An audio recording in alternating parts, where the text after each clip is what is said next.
எதுக்குன்னா அந்த மாஸ்கோட ஐடியா அப்போ பேசும்போது சொன்னாரு, இந்த படத்துல இருக்கிற ஐடியாலாம் அப்படியே பேக் டு பேக் கவினும் சொல்லியிருக்கான் அந்த கதையை.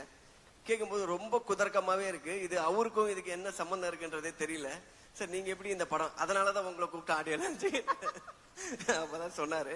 அதோட இந்த மாதிரிலாம் ரொம்ப விபரீதமா யோசிச்சது யாரு அப்படின்னா விக்ரன் சொல்லிட்டு ஒரு டைரக்டர். அப்பதான் சொன்னா, கவின் தான் சொன்னான், ஆனா ஆளே கொஞ்சம் ஒரு மாதிரி தானே இருக்காம அப்படின்னு சொல்லி. இல்ல இதை யோசிச்சதோட மூஞ்ச பாக்கணும்னு எனக்கு ரொம்ப நாள் ஆசை. அதுக்கப்புறம் ஒரு நாள் வெற்றி சார் ஆபீஸ் போகும்போதுதான் பார்த்தேன்.